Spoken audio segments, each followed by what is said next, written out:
Hey there, Tin Can fam. Welcome back to the Can to Can podcast from the Tin Can Brothers. I'm Corey, and we're continuing our interview series with our dear friend, Joseph Walker. So you probably remember Joe from Spies Are Forever, our first sketch show, Alive on Stage, or from all the work he's done with Star Kid over the years. We've known him a long time, so it was a pretty good hang. We chatted with him about what he's been doing for the last few years, and somehow that led us down a whole crazy path of talking about the concept of soft power, Ford versus Ferrari, and sand. But if you like what you hear, remember that this is only half the conversation. Join us on Patreon to watch us interview our guests live every month and be a part of the interactive second half. And that's in addition to all the other great perks of being a patron, so you can head over to patreon.com/tincanbros to join and find out more. And if after listening to all of this, you're hankering to see Joe back on stage, be sure to check out the digital ticket for Joe's performance of We Didn't Plan to Kill Our Guest 2. It was the only one we were able to film before the quarantine lockdown, and boy, is it weird. So you can check that out at killourguest.com. All right, here's our chat with Joe Walker. Keep in mind that we recorded this years ago at the beginning of January 2020.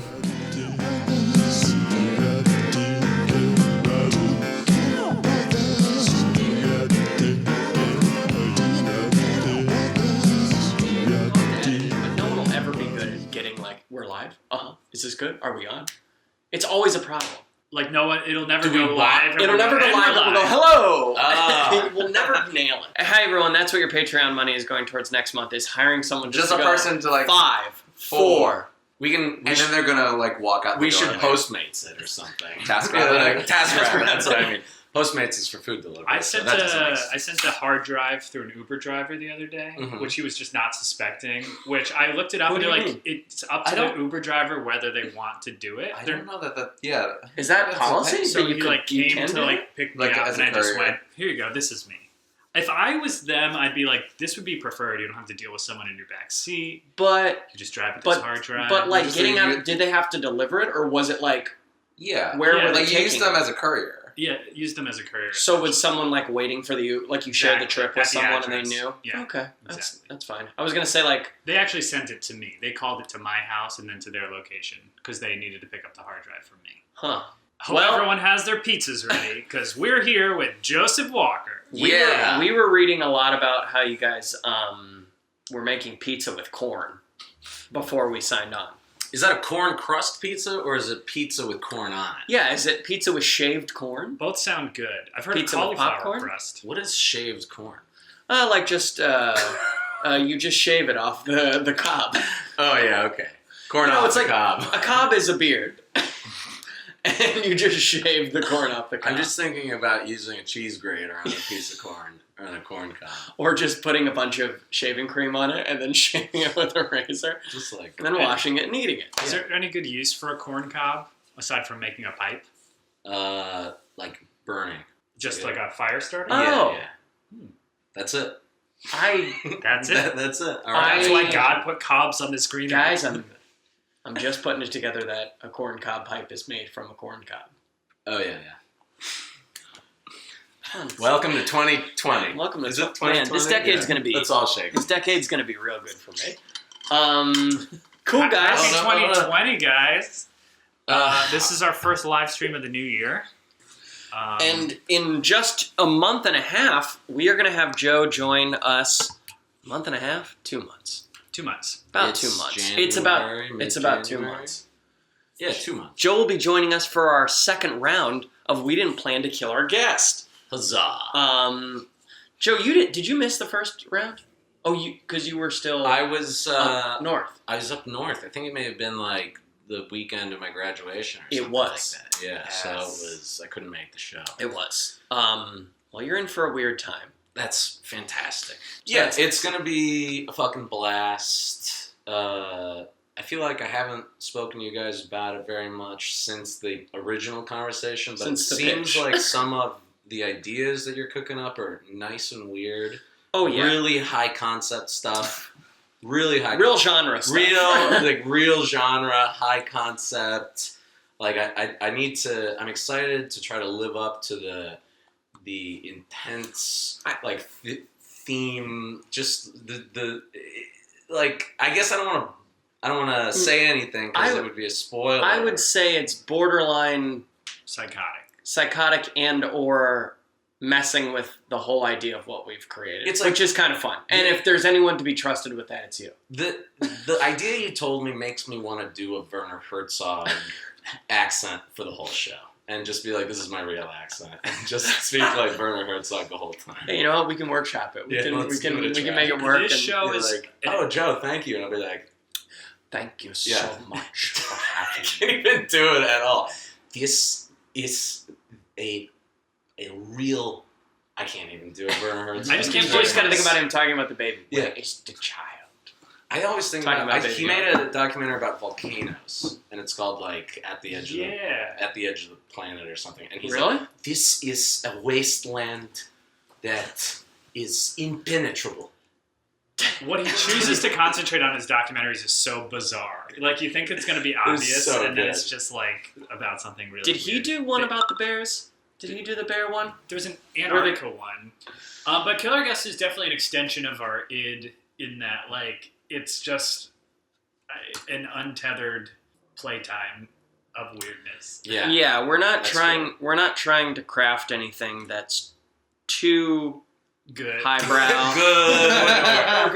cohesive story. True, but it's just like fun, like leaning. But it's like somewhere between a sketch show and a play, you know. So it can have like the games and the fun and the wackiness. That's fun. I really almost wore a onesie covered in brown bears. Like I have a full body onesie with like a butt flap. Wow. With like little brown. Is it like a PJ? Like a PJ? Yeah, it's like a It's like a 2-year-old's pajama That's onesie, nice. Except it's my size. And because I forgot that this was going to be, I was like, yeah, it's just audio. I can dress however the fuck I want. And frankly, and then I didn't do it, and now I just am so sad. But if you wore it, I think the specificity and the detail would have been lost on them anyways. It would have been in 240p. Yeah, you can't see the little bears at 144p. So Joe, how is I don't know, how's work? How's work? I knew you were going to ask this question, and I was okay. Actually, let's just catch everyone up, maybe just briefly on what you've been up to the last couple of years. Yeah, what have I been up to for the last couple of years? Well, I moved up to San Luis Obispo, which is about halfway between LA and San Francisco, just for reference for everybody. I thought you were going to say just for fun. Just for fun. I mean, I kind of did it just for fun in a way. I went and got a master's of business administration, which is bizarre. So now I'm a master. Wow. That's cool. Yeah, and San Luis Obispo is. We visited you several times, and you lived up there. It's just the nicest place. It's a disgusting paradise where it's so nice. I mean, the only problem with it is that if you're just not used to small town quaintness, if you don't like perfect small town quaintness, then it's just not the place for you. So what's an example? Like someone just being like, have a good day, friend. Yeah, and you're like, oh, these assholes. No, I don't know. I mean, what was it? It's like, I guess like a nice, easy problem that I had was that, well, that's the thing. When I first got there, I was a little weirded out by it. And then after 2 years, I was like, I'm not sure what my problem was. This is fine. This is nice. It's just different. It's just bad. Different. Is it about like variety too? It's a little bit of a variety thing, but like there was a really good Indian place. Actually, genuinely, the thing I hated the most about it, there's a diversity issue. Sure. And related to that, you cannot get good Chinese food up there. Really? You just cannot get good Chinese food up there. And it drove me fucking crazy because I love Chinese food. And I go to the, San Gabriel Valley? Yeah. For pretty frequently for like, duck and dumplings and all that stuff. And you just can't get any of that up north. But there was a good Indian place. Other than that, it was paradise. I got an MBA. It's essentially meaningless because it's a generalist degree. So I learned a little bit about everything having to do with business administration. Yeah. So I came back not knowing, How much more specific could you get with an MBA? Well, it's like, for example, people who get an MBA and then are accountants. That's specific. You are an accountant. You specialize. There's a particular skill. You can go into a company and be an accountant there.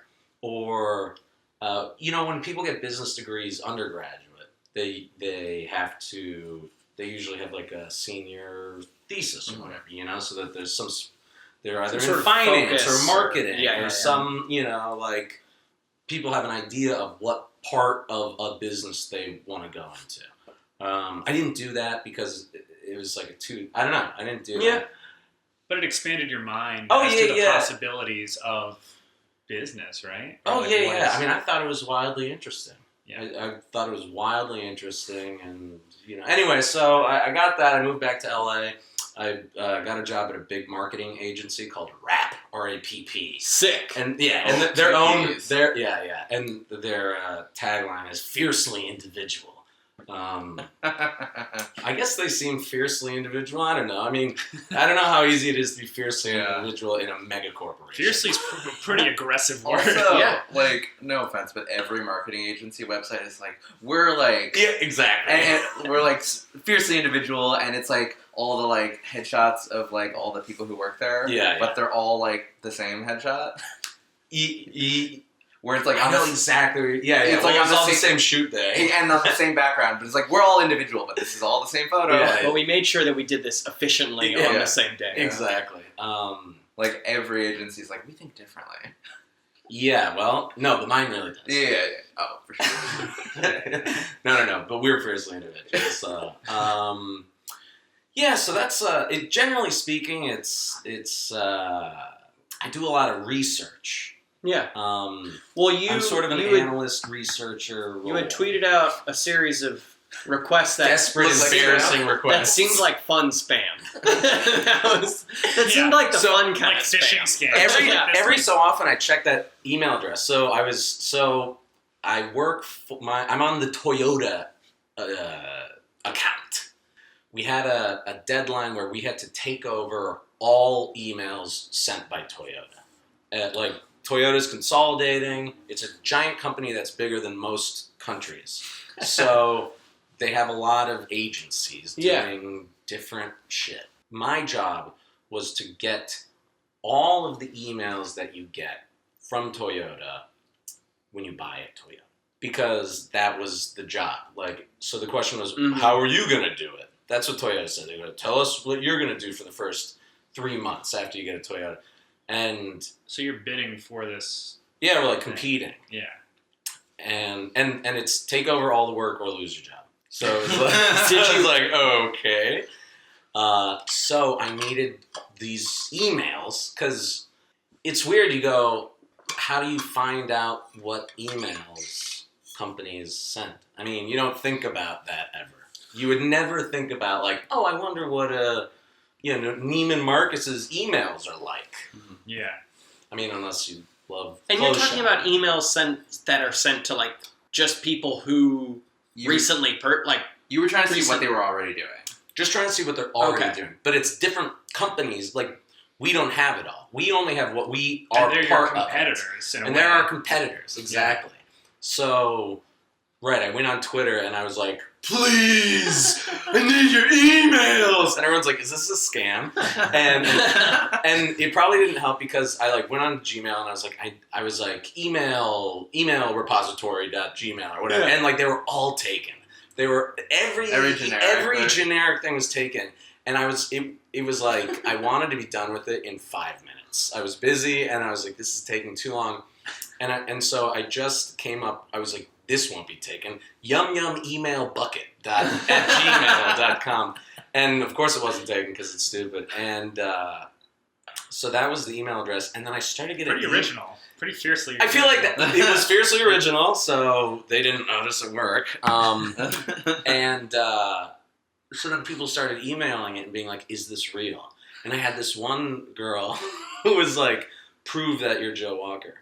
And I was like... I don't need to do that. I said, prove you are who you are. And she was like, Touche. Yeah, you're and I was my like, Toyota.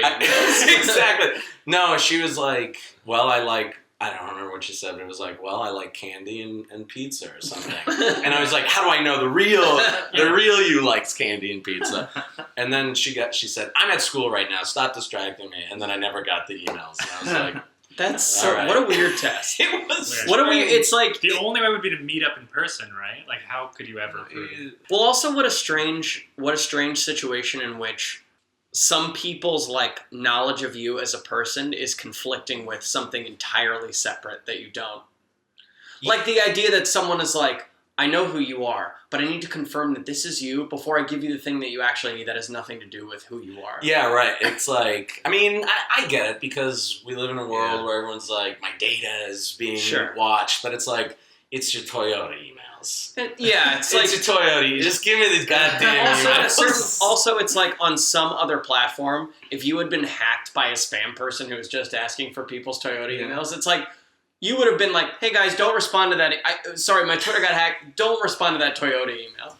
Which is also a funny social experiment to try and... But it's also like asking a liar, are you lying? Right. Like, what's the best case scenario here?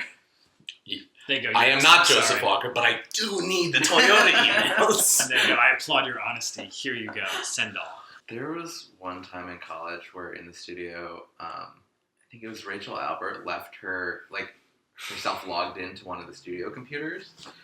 So we signed on to her email and started sending her emails from herself, like from the future. Really? Yeah. That's fun. Stop working so hard. Or it'll all be okay. Yeah, exactly. Nice weird. Or like, help me, I'm stuck in the future. It's a bad place here. At your current job, is there room for growth that would get you to more of a place that you want to, I don't know, creatively? Yeah, I don't know. I don't know. This is a little off topic, but did anyone see that Joaquin Phoenix movie where he... Joker? Where he's a clown. Where he's a clown? It's a little off topic, but... No, where he like stopped being an actor and was like a poet rapper or something. He was a rapper. Yeah. I'm Still Here. Yeah. Now I think it's I'm Still Here because I'm Not Here is the Bob Dylan movie, right? Yeah. It's the one where he went on Letterman. The documentary about his... Sometimes I feel like that. Sometimes I'm like, except it's like I'm not a rapper. I'm a fucking analyst at a giant corporate marketing firm. It's a social experiment. When I work at production companies, I feel like I'm here working, making money, but like the net gain of this experience is like observing how this thing operates because I don't want to spend the rest of my life working at this production company, you know? Yeah. But as far as at work, I don't know. I mean, I'm not going to be a designer ever. Sure. So being in the like writing department is potentially something I could try to work towards. But I don't know if I want to like spend my days trying to figure out. I don't know. I guess the question is... How many times can you say, like, it's a Toyota? Sure. I mean, a lot. The answer is a lot. Well, let's start counting. Yeah, exactly. The new RAV4 is, like, everything you ever wanted. These are facts. Let's see. And you may as well get it now. It's Toyotathon. Yeah, Toyotathon is on. Can you go the total opposite direction? You don't want this car. Just like Nick. No, they don't like that at Toyota. They like you to... They like it when you like the car. Yeah. And you say that That's the car a Fiat is strategy. really great. You know, normal things. Coming from a creative background, does finding like a creative avenue in your new career, is that important to you? I don't know. It definitely hasn't been a priority for the last couple of years. I was focusing on other things. Yeah. So as far as weaving, you know, our background with a business degree, I'm not quite sure. That was sort of the idea of marketing, is that there are creative elements and all that, but I don't know. I'm like, I can't tell if I'm really cut out for it. I don't know. You are. How do you think... This is low-key a job interview for me. Yeah. How do you think... He doesn't have to be. He doesn't have to be cut out for it. He can try it. Yeah. Do you think there's creativity? Like creativity in These are just flowers. business? Like, you know, yeah, I mean, there's outside of a lot like of something that's seemingly creative. Yeah, I mean, look, it's like I look at there's the deployment department where it's basically coders, people doing code and because it's emails and you have to write HTML and it's like HTML. it's a pretty it's a very technical part of marketing because it's like emails and it's super creative.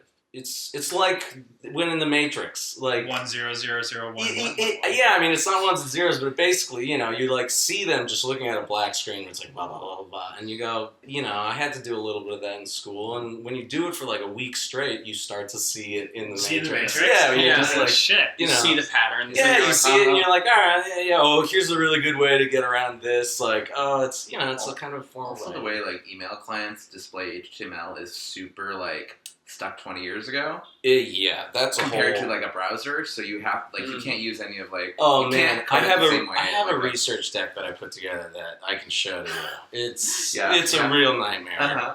Google's not making it easy for people, guys. Oh man. Yeah, so doing something creative. Yeah, I don't know. It's like, this sounds shitty, but the world's ending. I kind of just want to try to make some money. I know that's like a really terrible thing, but it's like as the world ends, I feel animal panic, and so it makes me want to like make money and build a castle and buy guns and like that kind of stuff. And stock it's up like, and it's like apocalyptic nightmare shit, which is not the right direction to go in, but it's a direction. It's a direction, and I don't know. Also, I think there's like a little bit of a fetishization of like capital C creativity. Like it's like unbounded, like making shit up imagination. Even like in sort of a creative field, like entertainment, like so much of what we do is creative, but it's more like creative problem solving. Like so little of our work is actually just free form, sitting around and making things up. Yeah, which is why we do Kill Our Guest, because we went. This is how we've problem solved to make something that is so absurd that we can just go. It can be whatever we want it to be. Yeah, but we've only done that through a series of boiling it down to be like, oh, okay, and it can be this. But like I feel like in business and marketing, whatever, even if you're not in like the creative department. Yeah. There is like creative. I'm in the strategy department as well. Like I'm a strategist technically, and that's that takes creativity. That's a big difference because when you say analyst, I imagine like producers, a bunch of like guys in like suits at like tables with like calculators. But if you say strategist, I imagine like a war room. There's definitely a war room thing. It's just I'm so low on the totem pole that I spend a lot of time putting together research. Mm-hmm. For the other strategists. Right. Like, I spent half of this week... Like, here are the briefings. Exactly. Where it's like, here are, like, examples of the emails and websites of every car maker, the parts of the website that are talking about, like, unlock your car from your app. All of that. I know, Kia's killing it. Yeah. Kia's killing it, guys. You never knew. Just in general. Is that their slogan? Kia, we're killing it. I mean, Toyota is really great at it, we're of course. We're going places. Sorry, when you say killing it, what's the metric for killing it? Well, like that's sales, or are we talking like... Well, I mean, across the board. But that's a creative thing where my job is to look at totally subjective things and say, is this a good email? Mm-hmm. You break it down. Well, you have to step back and be like, what makes a good email? Right, you have to step back and be like, yeah, this is a good email, blah, blah, blah. Anyway, it's fucking... This is a little off topic, but this is a movie... This is a movie It's a little off topic, but man, that came out recently. There's a real divisive thing going around in Hollywood right now. It's a movie called Joker. Yeah, this movie came out recently. It did not have Joaquin Phoenix in it. It was called Ford versus Ferrari. Are you genuinely talking about Ford versus Ferrari? It was really good, and I feel like... It was very good. Have you seen it? What? Ford vs. Ferrari? Yeah, I just watched it. Did you like it? Yeah, I did. Because there's like the whole thing where like they're like they're building cars to sell cars, and Ferrari is building cars for the like they cap their sales at a certain point because they're more interested in the art and the image, the prestige, I think that there's one of the things that you do in like a business program is that you read stories. They give you all the like business lore. It's like Ford invented this. Like the people who started business and that kind of stuff. Yeah. And I loved it. It's interesting. These are incredibly powerful forces. Corporations. Yeah. It's like these are the most powerful. More powerful than government. Yeah. On par with government, at least. For at least the last 600 years. 600? Yeah, it's like... My God. Manhattan was founded by a fucking company. A company. Not a country. What company? The Dutch India Trading Company. Mm-hmm. And they were just like, we have a private army. Let's kill all these Native Americans and take over this island. And there was no country that was like powerful enough to deal with it. Of course, that's illegal now, but the point is that it's like, it's interesting. These are interesting stories. It's an interesting history. That's what's like so interesting also about like Disney World and how just like business-wise do you know about how that's set up? Yeah. About how, like the city, they essentially they created they own all that. The land, and they created a city that like is run by Disney. That they like create the laws It's for. the Reedy so Creek Improvement District, yeah. And like their like staff members like are on the board. Or like a council or whatever. Control. Yeah, and it's like a lot power control. I mean, all that weird power control. We all want it. We're all itching for it. That was something that I had to come to terms with. I do have a little bit of like a lust for power. Really? I mean, I don't think it's like any more than I don't think it's more than anyone else. I think that it's very natural, essentially, to want some control. I think that's what I mean. I think control and power are different. It comes from I'm using them interchangeably. Because usually, you don't have control when you don't have power. But do you want control over yourself or control over other people? Well, control over myself, but I don't need control over other people. Exactly, which is how I define the difference between like wanting control and wanting power. Yeah, but I don't think that you can control yourself unless you have a little bit of control over others. because we all live in this very complex web of being humans, of people, and it's like either it pushes you around, or you sort of elbow. You've got enough power to sort of operating outside of society, though. Well, vigilante. I did. Yeah, vigilanteism, the dark web. Just some examples. Are these some avenues you're interested in pursuing? Anyone help us? What's a creative way to operate on the dark web? Anyway, I don't know how the fuck we got here, but so I don't know. I've been more interested in that kind of. It's like I feel like that stuff.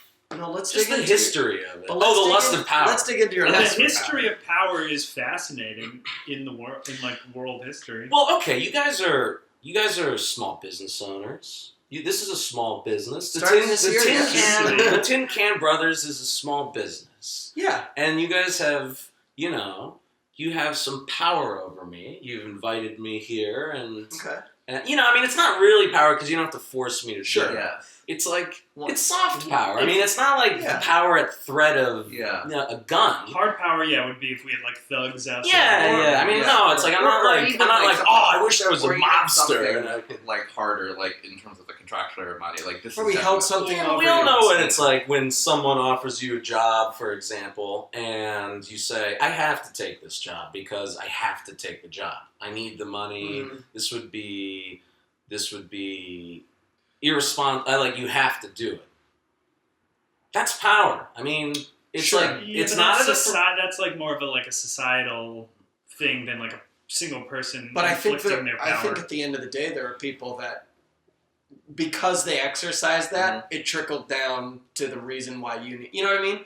It's like it's never at a gun. There was a David Henry Hwang, Janine Tesori play musical called Soft Power. Did we talk about this? I feel like we did talk about this. Did that come out, a year ago? 2 years ago? It's maybe 2 years ago here, and then they just ran it off Broadway this year. And it's all about, China's desire for soft power. Yeah, we were talking about sort of cultural capital that, regardless of political, whatever, military power that the U.S. has, that, like, the U.S., because of Hollywood, has immense soft power and, like, influence over the world. Right. And that China wants a piece of that. Here's the thing. Also, when we invite you into our That was a sphere, bad example. Like, what, No. we're creating something. It made us stop and think we're about creating the way something we we're passionate about, and we're inviting you in because hopefully you go, "This is fun." But I think that's what your world for a good company is like that. Yeah. I mean, that's what a good company. I mean, that's what StarKid has. Power over us. Theranos. There's a lot of good examples. But, like, Look, Theranos is just some friends having a fun time doing what they love. But Saving lives. it's like, ideally, it's a balance. Like, so, like,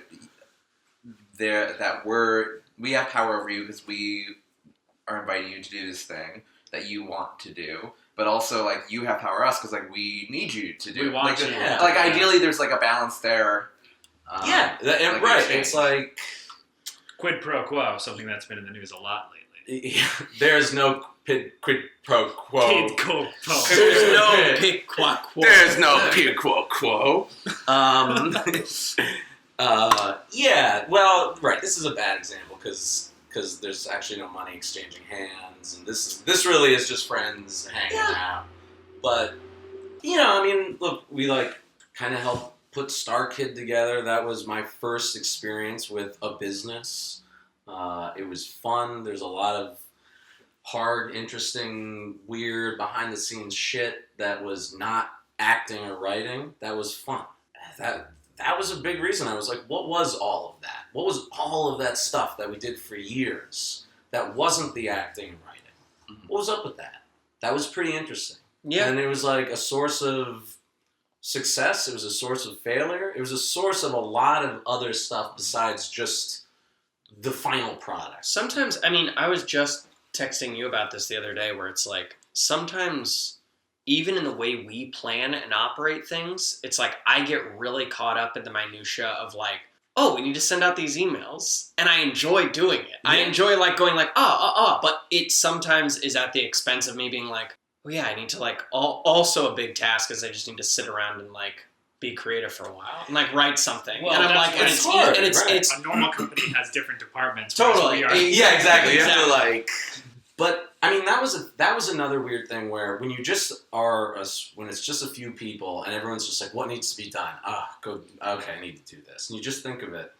It doesn't occur to you that those are different departments, or it didn't back in the day. Yeah. You know? Yeah. And someone's got to book hotel rooms. Well, and right, and you're like, what is that? And you're like, that's actual like a department. It's and also with the way a lot of like small businesses have shifted, and like especially with what we do and we've gotten used to doing, and with what a lot of new companies are doing, it's like there's also this societal not pressure, but just norm to be like, you got to wear a bunch of hats. You got to be able to do everything. It's like, you got to like hustle and be able to do everything. And it's like, oh man, wasn't it cool when we could just do like one thing? Like Henry Ford Factory, like just tighten that screw. Yeah, the internet kind of did that, I think. I mean, the fact that you can access all information. Sure. You can do, one individual person does have more power now. Mostly because of the internet. Right? I mean, you're like, I can like do a lot of stuff. Yeah. You're like, oh, I can set up a auto email thing, and I can make it so that if I want to sell fucking trinkets, I'll just have like an auto fulfillment thing, and you can, and it's hard. It's not easy to just like set up some business, but yeah, I mean, I think you're right. Where it's sort of like it sort of depends on the scale, because you go when you're so small that you have to do everything. You sort of don't have any control because you have to do everything. So like any in one thing you like lose less control over, or you lose the control over it because you have to do all this other stuff. But I think on like the upper tiers, there is something nice about being able to just like focus on your job. Like have the control over like more than one thing, because then you have more power over the final product. Like specifically based on our experience, like. What we do usually versus like the Comic-Con thing. Sure. Or even just like, it's the difference between like being an actor on like a show and being an actor who's also an executive producer on a show. where you go, oh, okay, you have to wear multiple hats, it probably results in more work, but then you ultimately have more power and control over things, which is nice, up until a certain point where if you're wearing too many hats, then you lose everything. Like, it's that, like, continuum. It's like diminishing returns. Then it's like you got to get good at delegating to, like, really create the best final product. Yeah. So, I don't know. That's all the stuff that's the kind of stuff that I think about. Here's what I really want to do. What I really want to do, there's a company, this is an example, but I really should just do this. A company just came out that figured out how to focus, how to make a field of mirrors all pointing to the same spot. What? And it follows the sun with like machine vision. It's like a field of mirrors, and they sort of move like flowers, basically, and they follow the sun so that they're always pointing the sun's reflection into one spot. And it's so hot that you can make cement and like steel and stuff. And it's very important for how many mirrors does it take to kind of? I don't know. I think that this one has like maybe 50 or something. It's like, it's not bad. It's like a field. And that's not many mirrors at all. I've got 50 mirrors. I got 50 mirrors in the other room. Honestly, we can count 50 mirrors right now if we wanted to. Oh my god. I have immediately distanced myself from Tin Can Brothers and have been like, how do I start my own mirror? Joey walks off the camera and just is like, I'll be right back. You come back on covered in merch for your new company, like a t-shirt. I just like an Amazon order gets delivered the next day. That's just so many mirrors. There you go. All right, now what? What did they do? How do they move? You got people standing under them, moving them to a spot? This company is interesting because it means that theoretically you can make cement and steel and stuff without coal. But what about my big fun factory? But my factory! It's so smoky, I love it! You still need sand, though. Oh, you still need to dig shit up. Yeah, of course. I mean, come on. I mean, coal's a problem, but like, we're running out of sand, too. We're running out of sand? Were we talking about that? Probably. Were you talking about someone who was worried about running out of sand? Yeah, or about like because of all the concrete and like it's such a and it's like a big percentage of, and like how also like Thailand is like shrinking because Singapore like bought all their sand. Oh, I don't know that much about their sand. Because also the economy of sand. Because also Singapore has like expanded its land. Mm-hmm. Like they've like you need sand to do that. Yeah, but they like import it. It's like China creating this island. Yeah, that like literally like Singapore's like the landmass is growing, but like I think it was Thailand is like literally shrinking.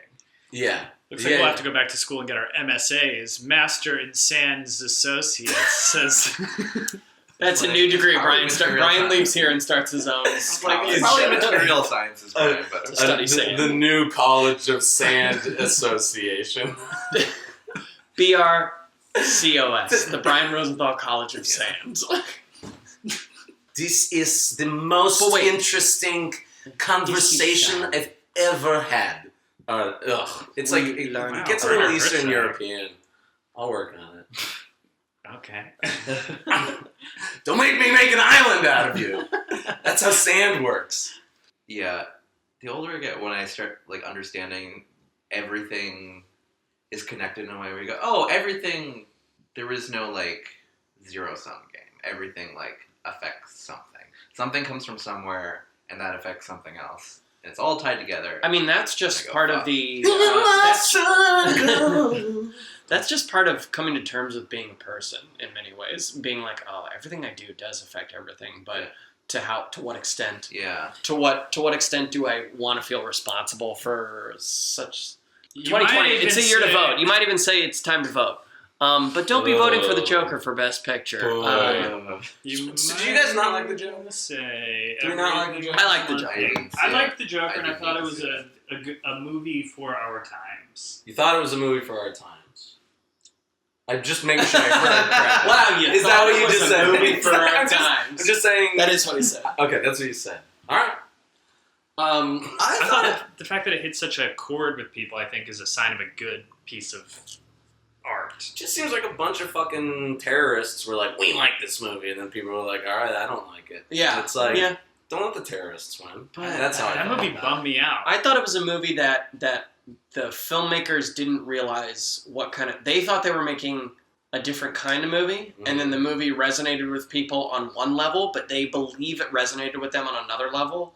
And to me, that like disconnect makes me go, but I liked it. Mm-hmm. So I'm kind of like, I liked it, but I don't think I liked it for the reasons they think I liked it for. That is like, convoluted. Okay. I think Todd Phillips. We were talking about sand, right? I think Todd Phillips, the director, made a movie that he thinks people go, it's like Taxi Driver, but about a comic book character. And I'm like, I don't think so. I think it was just like a movie that's rooted in a good performance and and is just, if like you enjoy that comic book lore, I thought it was a good movie that took a character that's like a comic book character and went, let's try to look at it in a super like aggressively gritty, real scope of it. And I was like, yeah, that makes sense for the character. Like, if you were trying to be like, I don't think it's necessarily accurate. I don't think it's like representative of like mental illness as a whole. I think that's like a big problem in it where you go, I don't think you should imply certain things. But I think at the end of the day, it's about a comic book character. I don't know. I didn't see it. Yeah. But I don't feel strongly that story needed to be told, which is part of why I didn't see it. Sure. And like that there is power in like who you center as the focus of a story. Like you can have it, regardless of how you feel about it, and you can paint them however. That's also why I don't particularly have any interest in seeing Bombshell. I didn't see Bombshell. Which I hear like people like, and they're like good performances, but I go, why do we need to center these people? I think that's a larger problem just in like what makes it to the movie theaters. Mm-hmm. I get the Bombshell thing, because also with Bombshell, there's a lot of the movie that like focuses on Roger Ailes, and at the end of the movie we finished it and I went, was I supposed to feel bad for Roger Ailes at any point in this movie? I don't think so, but it's like, I don't know, it's different with like real people compared to being like, it's the Joker, man. Well, what's the paint on his face? But they're Batman. But they're taking it so like real. But I think that's on, I don't know. That then it turns to a conversation of what responsibility filmmakers have in terms of like how people perceive their work. And I'm like, I don't know. Like you said, you can't control you can't control that. But you are responsible for what you put out in the world. Mm-hmm. So like you. But I don't think it put out. I don't. That's the thing. I don't find anything. I don't think it was pro any of this stuff. It wasn't pro. Yeah, I mean, I think that the argument of like this, we really don't need to be focusing on that, is a stronger argument than breaking down anything in the movie itself. Where you're like, they're not really glorifying. I mean, it's like, no. I thought that they tried to keep it neutral and like something like, I don't know about. I mean, but the point is that they weren't going too hard in any direction. But yeah, maybe just being like, this is a fucking distraction. Yeah, this whole thing is just a distraction. It's a big distraction. Yeah, exactly. That's an argument that I will get behind. Where you just go, I don't need to be thinking about the Joker this much. That's true. Like that kind of thing. But I mean, now that I am thinking about the Joker. You know what? You guys thought we faked you out twice to make you think that we weren't going to talk about the Joker on the stream, and now we're finally talking about the Joker. We did it. So we've done it. We've gone full off topic. For anyone listening, not live because you are listening to a previously recorded thing. This is not live. This will be the end of the Talking Trash with Joe Walker. So, Joe, thanks for covering a whole mess of things. Oh, yeah. I hope that it was entertaining for all. It was. If anybody has any Toyota emails they want to send to me, you can reach me at yumemailbucket@gmail.com. All one word. That's yumemailbucket@gmail.com. Love it. I have emails, but they're from the dealership, and then I bought my car. Oh yeah, I don't want dealership. No dealership. Brand level only.